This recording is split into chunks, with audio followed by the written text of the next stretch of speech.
सबसे पहले तो मैं आप लोगों का धन्यवाद करना चाहता हूँ। मैं सर, मेरा नाम बबलू है, मैं आईजीएमसी स्टेट यूनियन का प्रेसिडेंट हूँ। सर, आज हम एक मुद्दे को लेके आए हैं।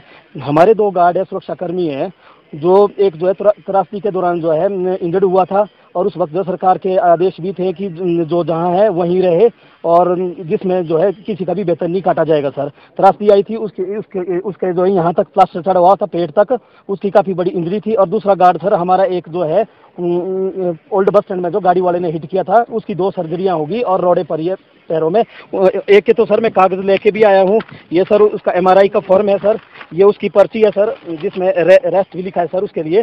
तो सर इन दोनों गार्डों की ये 1 महीने से घर में बीमार पड़े हैं, और सरकार के आदेश अनुसार जो आदमी जहाँ है वहीं रहे, उसके बावजूद भी जो है इन दोनों गार्डों की जो है सैलरी काटी गई। जब हम कंपनी और प्रशासन के पास और बात करने के लिए गए, हमारे जो सिक्योरिटी इंचार्ज है डॉक्टर अमन, जब उनसे बात करने गए तो उन्होंने जो हमें सीधा धुतकार दिया। उन्होंने बोला कि मुझे इस मुद्दे में कोई भी बात नहीं करनी है, 6 से आगे जिसकी अब्सेंटी होगी उसकी अब्सेंटी रहेगी। और जब हम अपने कंपनी प्रबंधन से बात करते हैं तो वो बोलते हैं कि हमारे को जो है डॉक्टर अमन के आदेश हैं सीधे तौर पर कि जो अब्सेंट रहेगा उसकी हम कोई भी सैलरी नहीं देंगे। सर, मैं सबसे पहले ये पूछना चाहता हूँ सर, जो 2 सुरक्षा कर्मचारी है हमारे प्रशासन से, जब महामारी चली हुई थी प्रदेश में, पूरे विश्व में कोविड की, उस वक्त जिन 2 गार्डों ने जो है दिन रात जो है अपनी सेवाएं कोविड में दी हुई थी, और दिन रात जो ये पीपी किट में अंदर काम करते थे, और बाकी लोग तो सिर्फ सर स्क्रीन में देखते थे कि पेशेंट का बीपी पल्स क्या चला हुआ सर। और प्रशासनिक अधिकारी से जब बात करने जाते हैं तो वो जो हमें धुतकार के सीधा बाहर कर देते हैं कि हम तुम्हारे से बात नहीं करना चाहते हैं। उनके सरकार में कोई आला अधिकारी हैं और जिनके नाम से जो है वो हम लोगों को तंग करते हैं। जब परसों भी हमने इस मैटर में बात करने की कोशिश की तो उन्होंने सीधा तौर पर जो है मिलने के लिए इनकार कर दिया कि मुझे इस मैटर में जो कोई बात नहीं करनी है। और आज हम सब लोगों की सैलरी आ गई और उन 2 गार्डों की सर सैलरी नहीं आई है सर। रणनीति सर हमारी रणनीति हमारी सर ये रहेगी, अगर सैलरी नहीं आती, अगर आईजीएमसी का माहौल खराब होता है तो हम आईजीएमसी के गेट में प्रदर्शन करेंगे, जिसकी जिम्मेदारी जो है हमारी कंपनी की होगी, डॉक्टर अमन चौहान की होगी। सर, डॉक्टर अमन चौहान एक अधिकारी है, उनको अधिकारी के पद का जो है जरा सा भी ध्यान नहीं है।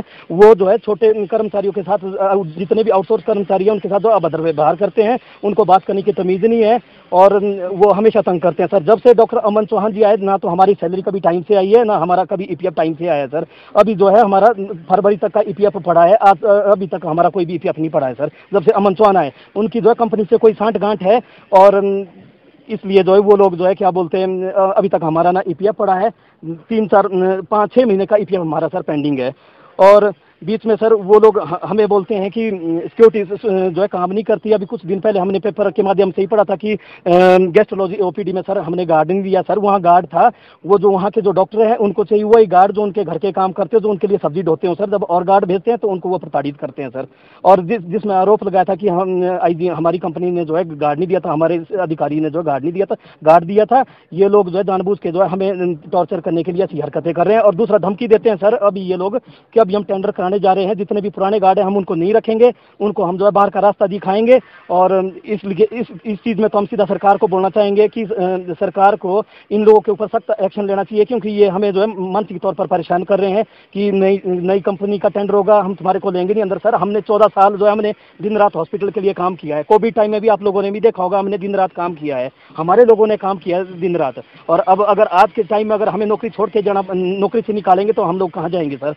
कितने मिलेंगे, और क्या आप लोग हड़ताल में भी जा सकते हैं? हड़ताल में जाएंगे सर, हड़ताल में जाएंगे सर। मैं तो आईजीएमसी प्रशासन को ये बोलना चाहता हूँ कि आईजीएमसी सिक्योरिटी का आप इतिहास जान लें। हम पहले भी कई बार हड़ताल पे गए हैं और हमने अपनी शर्तें मनवाई भी है।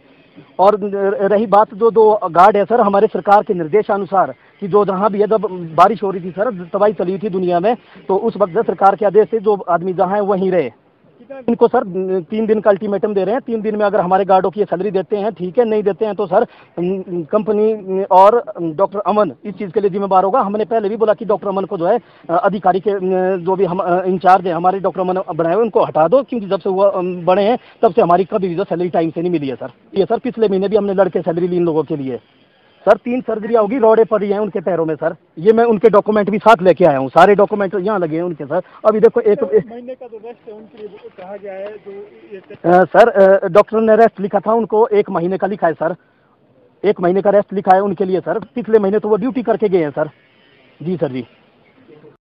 ये लोग जो भर्ती हुए थे कोविड के दौरान, उसमें भी जो है आईजीएमसी में घपला किया हुआ। जो इनके अपने बंदे हैं उनके नाम इन्होंने कोविड वाली लिस्ट से काट कर पीछे कर दिए हैं। जिनके साथ इनके मतभेद थे उनको इन्होंने कोविड वाली लिस्ट में जो आगे डाला है, ताकि कोविड वालों की अगर नोटिफिकेशन आएगी, कभी टर्मिनेशन लेटर आएगा तो उनको निकाला जाए। ये इन्होंने ये हेराफेरी की हुई इस चीज़ में। उस टाइम हमने जो रखा था कोविड वॉरियर के नाम, ठीक है। जब देखा जाए तो एक प्रकार का इसमें कोविड वॉरियर का कोई रोल नहीं, क्योंकि हमारे को सिर्फ यूज एंड थ्रो किया गया।